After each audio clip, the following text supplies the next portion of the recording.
Listen to me. If there was a wise man who would ever think of this, they would say in order to be superior to the man, you've got to be the man. For I am the man himself.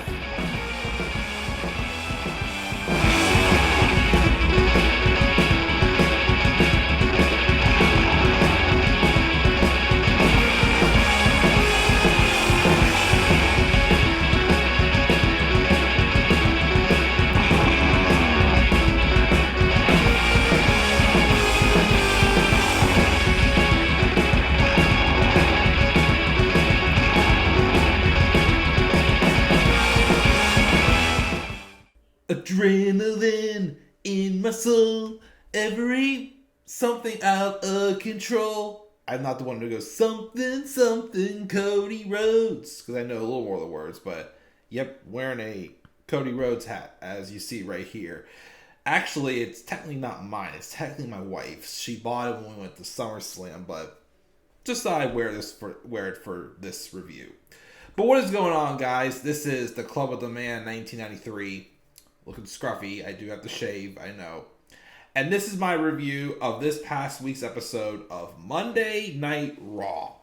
It is the November 13th, 2023 edition of Monday Night Raw, and it took place in Washington, D.C., our nation's capital.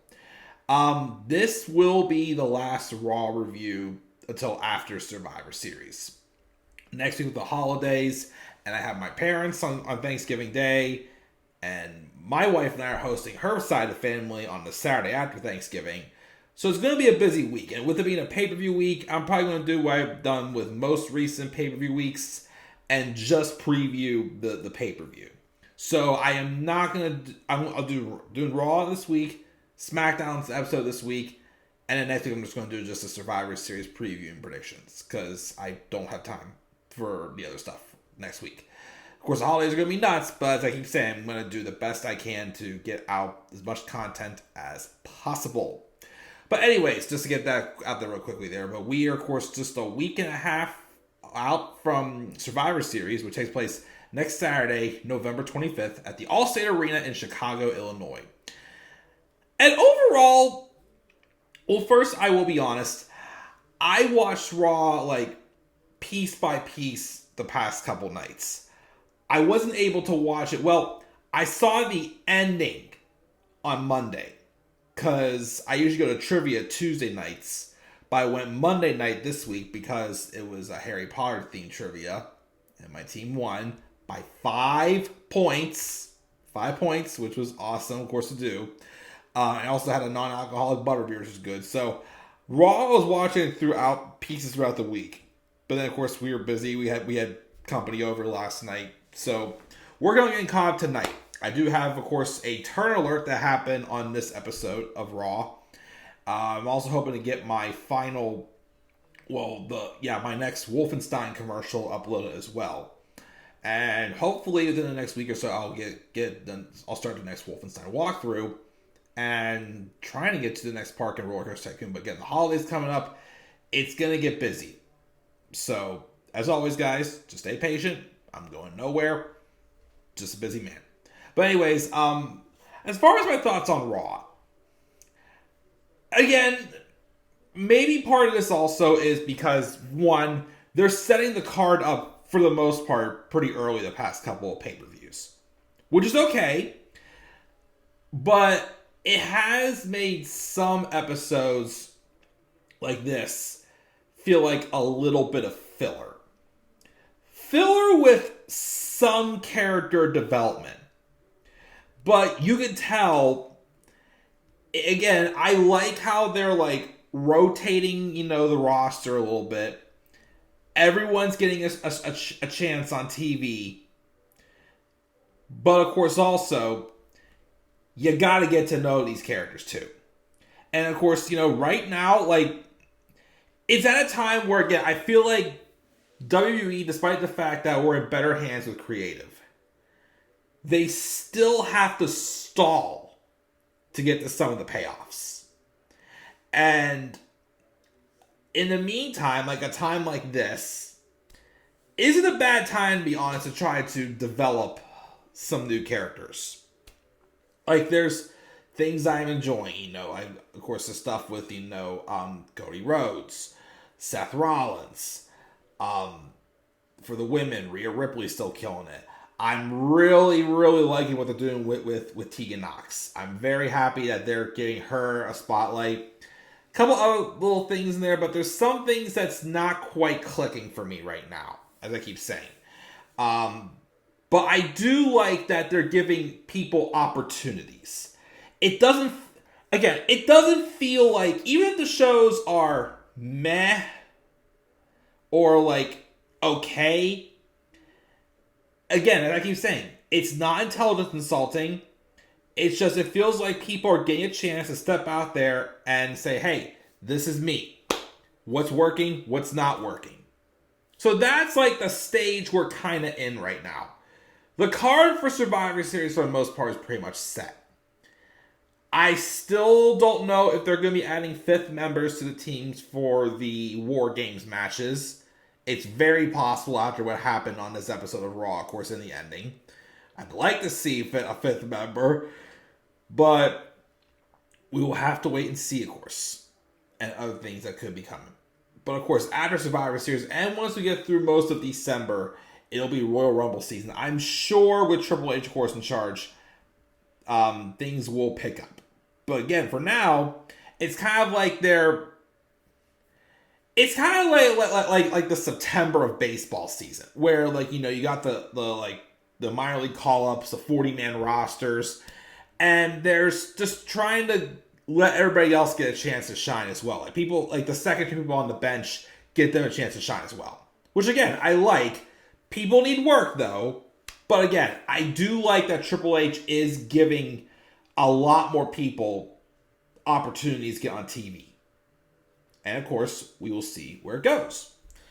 But let's talk about the show and see what we got. Again, there's still some things, of course, that I didn't like. But we open up the show with Cody Rhodes. He welcomes us, has a lot of wonderful memories in the arena, and he wants to make one of them tonight by beating the Judgment Day to regain the tag titles. But also, there's War Games coming up. So he introduces his team. Well, for now, this is 4-4, which is Jey Uso, Sami Zayn, and Seth Rollins. Cody talks a little about the connection he has with each of them, both as friend and as foe. Of course, the biggest foe, of course, is Seth Rollins, which there's been no secret that these two, for real, don't get along. But, of course, they're professional enough to be able to do business with each other. Just with their series of matches in 2022. Then Judgment Day come out without Rhea Ripley, but of course JD McDonough comes out with them. They start talking a little trash, and they also get on Cody for not being able to be a champion. Sami Zayn, they call him a loser, and they call Jey Uso untrustworthy. Sami says it's War Games. They don't know what they're in for because it'll be the most brutal match of their lives. Cody calls them out on not having their leader, and then Damian, though, basically jumps out and claims that he is the leader. And then Seth Rollins steps in and says, you know what, I'm sick of the talking, let's fight. So, and then it sets up for a tag match with Dominic Mysterio and JD McDonough versus Sami Zayn and Seth Rollins. Match ends in a disqualification when Damian Priest and Finn Balor come through the crowd and get involved. Rhea Ripley comes out and starts directing traffic, and then Cody and Jay come back out, and of course things go nuts. Adam Pearce then breaks off and is pissed off. He's sick of them fighting and ruining matches. So they say for the tag title match later on in the show, to avoid this from happening again, he bans everyone who's not in the match, not only from ringside, but from the building. So basically, Dominic, JD, Sami, and Seth all have to leave. And of course, Rhea's not happy about that. And then she was still arguing with Adam Pearce. And he says he don't give a damn. Judgment Day don't run Raw. He does. So she better not show her pretty little face in our main event tonight. And then I guess he was about to threaten her with her match or whatnot. I'm not sure what it was. But Zoe Stark then comes around the corner and says, we all know Rhea is spread too thin and worrying about too many things. And but she should be worried about her because she went through all the women on Raw and earned her opportunity. And then Rhea says that Zoe's wrong about thinking that Rhea's overlooking her because she knew it was only a matter of time before they'd be face to face in the ring. She sent Trish Stratus packing. She beat Becky Lynch, and she cemented herself as one of the top women in WWE. And it's funny because that reminds Rhea of herself. Zoe is a future champion, but the only way that Zoe's going to win a title is being on the opposite brand of her, because Mommy is always on top. She can't handle everything she needs to because she's Rhea Bloody Ripley. So now that Zoe has said her piece, it's time to get out of her ring and let her continue handling Judgment Day business. Zoe, of course, says she nearly won the title at Crown Jewel. She will become champion at Survivor Series. And then Rhea goes to charge her, but Zoe low bridges her, and Rhea goes over the rope. So that match again, it bums me out still that they're not going to try to get Zoe ready to win the Women's Rumble. This feud, I mean, yes, it's a showcase match for for Zoe on TV. But it's also shown that she's not quite ready yet. Her promo skills are okay, but they could be better. But I'm just bummed because, like I said, I wanted someone new, but I think I predicted if we get Becky and Rhea, Io and Bayley for the titles, and even if we get Charlotte and Jade one-on-one at WrestleMania, those are still 3 solid matches for the women. I just wish it would just be someone new. That's why I was really pulling for Zoe, but she'll get a shot here. I'm sure she'll have a good showing. She'll be a champion someday. Shinsuke Nakamura has a subtitle promo about a mystery target and how he's taking the choice away, and he's going to wait for now. Still, as I did in my Survivor Series card predictions, which are almost 500 views, by the way, still can understand why people think this is a tease for CM Punk. If this leads to Shinsuke having an open challenge at Survivor Series, it's either going to be him versus CM Punk or probably him versus Randy Orton. Although rumors are that Randy Orton will be in Survivor Series, in the War Games match. Even though I'm not quite sure why, though. Well, then again, if Cody's the leader, then, I guess Randy's an old friend, but you never know. It could set up for a possible Randy Orton-Cody Rhodes feud. Him and maybe one other person I can see possibly being like the last heel Cody feuds with going into WrestleMania season. We'll just somehow getting back to Roman. How? I don't know. But anyways, we did have Seth and Sami talking backstage, getting ready to leave the arena. Cody rolls up though and asks Sami if he can have a moment with Seth alone. Cody asks Rollins if he can talk, and says him winning the tag titles is step 1 to dismantling Judgment Day. And Seth tells him to cut to the chase. Cody says, I know we don't get along, but for one night, I need you. And they can hate each other the rest of the year. But at War Games, the enemy of his enemy is his friend, right? Seth says he doesn't like him. He doesn't know if he ever will. Because, of course, he can't beat him. But he respects him. And if he needs them to be good for one night for War Games, he promises him they're good. Seth claps him on the shoulder and tells him to go win the titles. I do like, that storytelling right there. Like, we all know it's no secret that Seth and Cody aren't the best, aren't the best of friends. They really aren't friends at all, from what I hear. But, of course, shows they're professional, that they can work together, at least. But does anybody else feel like that they just, even though it just wouldn't fit, because it just, I just wish they would, I just still wish they would have put Cody on SmackDown and had him dethrone Roman at SummerSlam. Because, as I keep saying, ever since SummerSlam, the stuff that was good, it feels like it's falling off because it's stalling. Like, they've had these two interact how many times? Why wouldn't Seth want to fight Cody again as champion and prove himself? Get that little Achilles heel out of his head that he can't beat Cody. You know, like, it's still, like, weird, though, that they're not really, like, going down that path. Like, that's why I thought at first when they turned Shinsuke Nakamura heel and had Seth feud with Shinsuke, I thought maybe we're going to do a triple threat at some point and Shinsuke's taking the loss. Nope, it was more of a character development feud for Shinsuke, which, awesome. So wish he would have won the world title, because I don't know when he'll ever have a chance to do it again, but I don't know. At some point, I'm like, shouldn't you just do Seth versus Cody at some point? But then again, I'm pretty sure they can't have Cody lose before he goes up 1-on-1 against Roman. Of course, I'm going to get pinned, at least that is. Shinsuke Nakamura then defeated Otis, and then afterwards, Nakamura blindsides Gable and basically challenges him next to a match. Why are they having Alpha Academy basically job out to Shinsuke Nakamura? Like, I was okay with what did they do with Akira Tozawa last week, but then Otis, now they're about to do Chad Gable, which Chad now feels as far away as ever from the Intercontinental titles, so I'm not sure what the plan is for Alpha Academy now, really, what they're doing with it. But I don't like how they're all jobbing out to Shinsuke. I think that's not really a good look.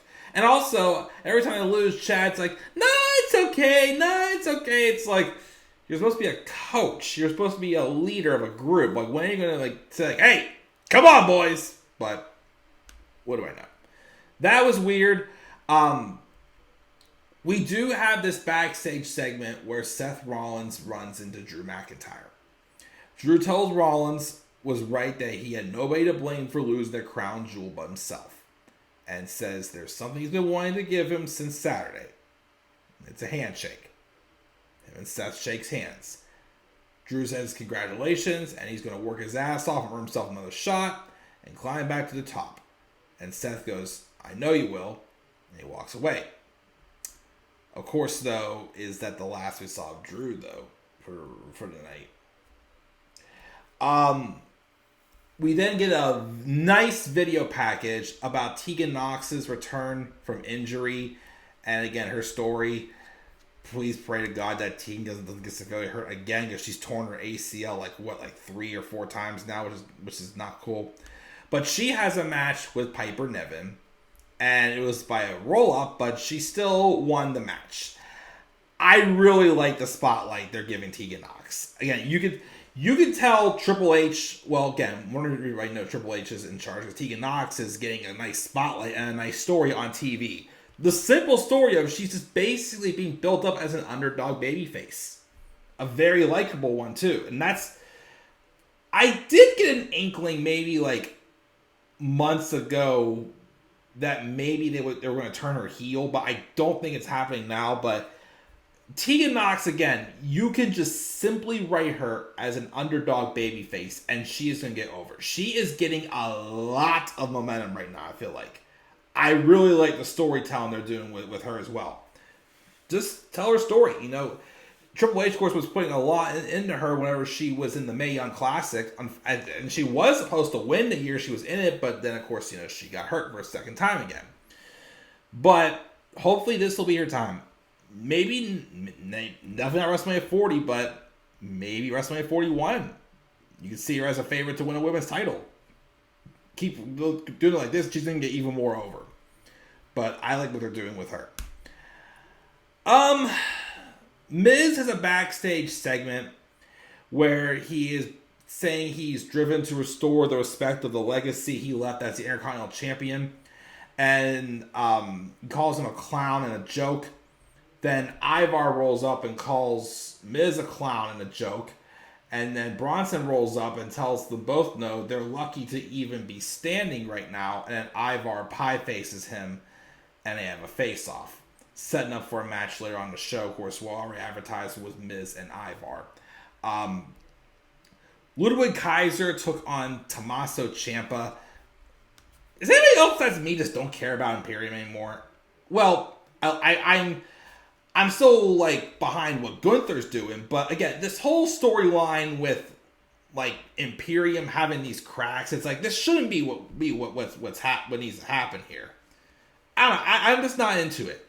Like they've barely scratched the surface with Ludwig Kaiser and Giovanni Vinci. They should be tag champs.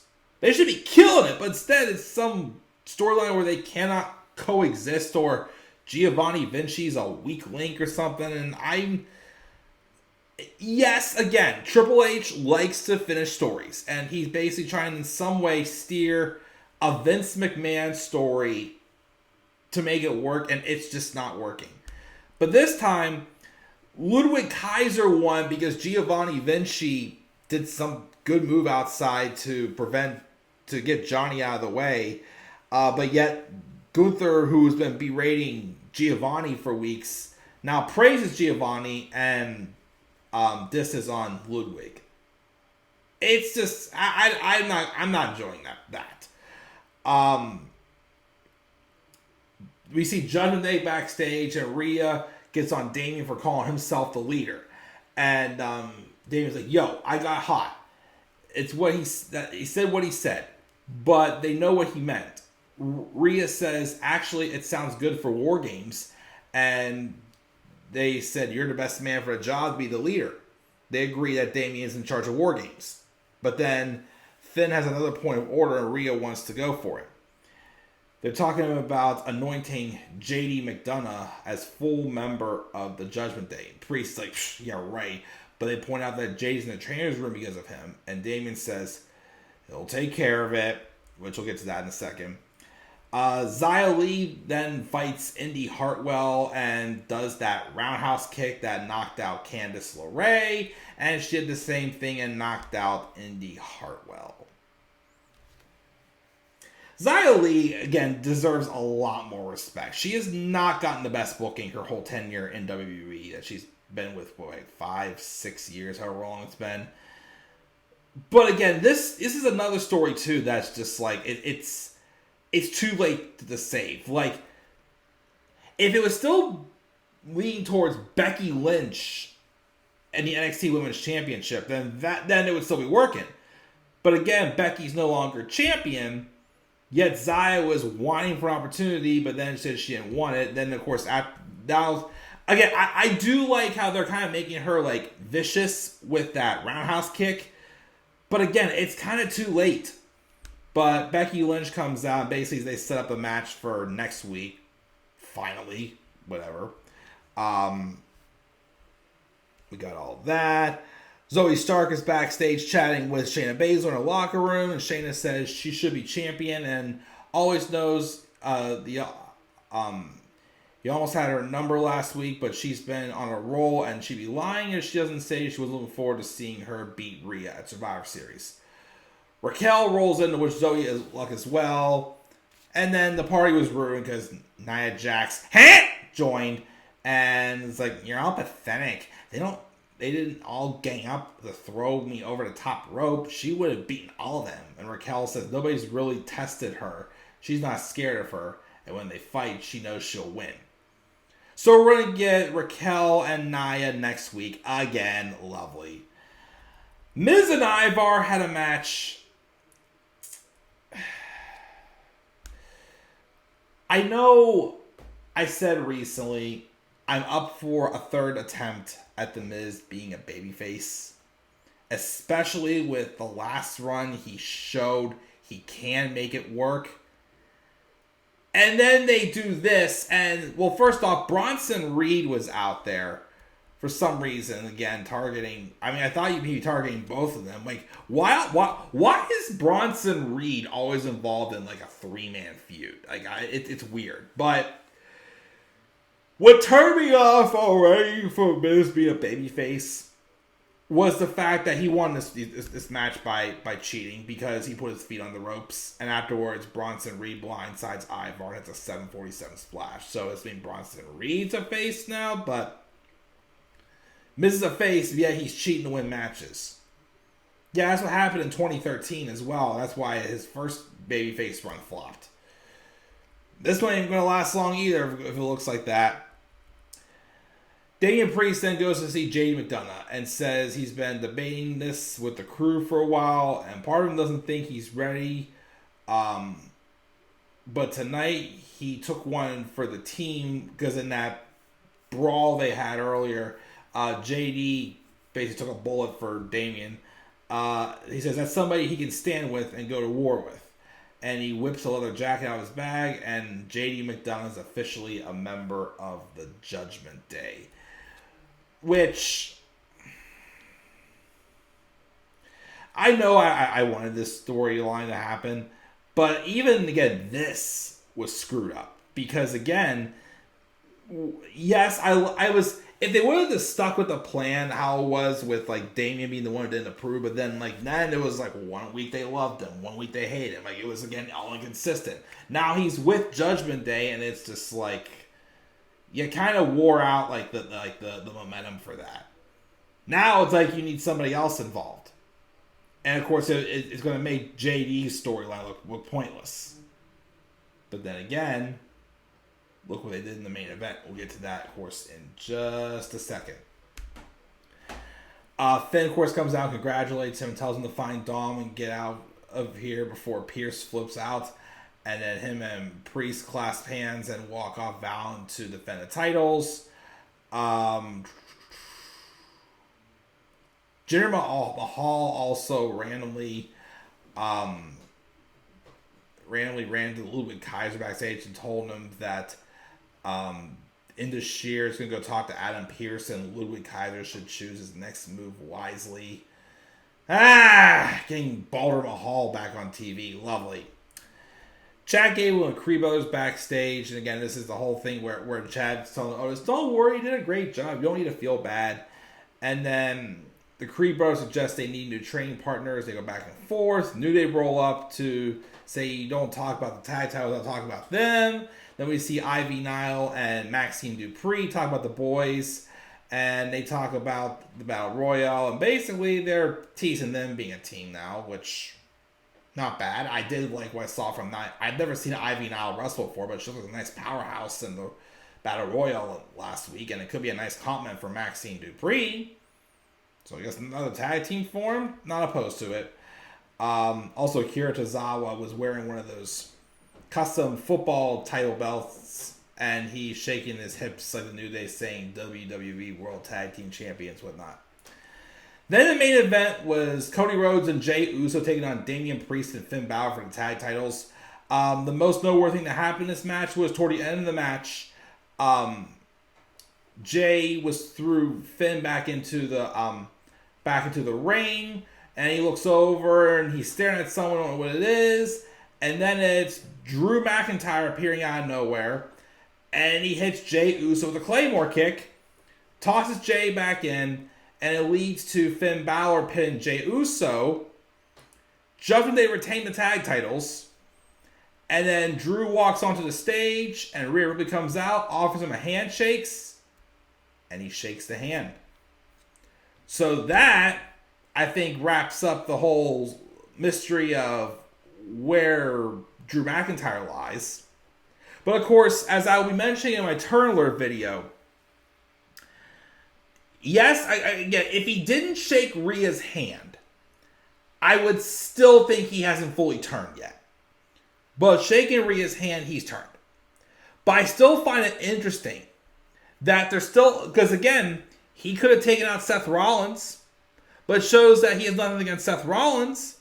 He's just frustrated and going back to the fact of, if only I would have beaten Roman if it weren't for the bloodline. And of course, who's that person he still cannot forgive? Jey Uso. But we'll talk about that turn in my turn alert. And with that, guys, that's my review of Raw. Again, opportunities, stuff I know I'm not too crazy about. Again, Xia Li, story consistent. Whatever that to do with Imperium, I'm not crazy about. I guess, again, JD, I like JD McDonough, but again, even they wore out his storyline, but Drew joining Judgment Day is interesting. That could store some new light. And, of course, this whole thing with Damian being knighted leader for the Judgment Day, it could lead to a possible turn where and I think also, I think there's a good chance now Damian's going to fail his cash in because Judgment Day will cost him. I think we're getting near to the point where, Damian's running his mouth too much and Judgment Day don't like it, so they're going to blindside him and kick him out. Could happen. But, yeah, I gave the show a B-. Again, it was a little bit of a filler episode, but there was some developments in there as well. I don't want to knock. But that's Raw. Gave it a B-. What are your guys' thoughts on Raw? Leave your guys' thoughts down in the comment section below. And be sure as always to slap a like on the video and subscribe for more content on my channel. And follow me on Twitter at the Club of the Man 93. You may also follow me on TikTok and Instagram at the Club of the Man 1993. And until then, guys, I'm checking out, and I'll catch you guys all later. And do not forget, in order to be superior to the man, you've got to be the man. And for I am the man himself. And that is not just an opinion. That is a fact of life. Yeah!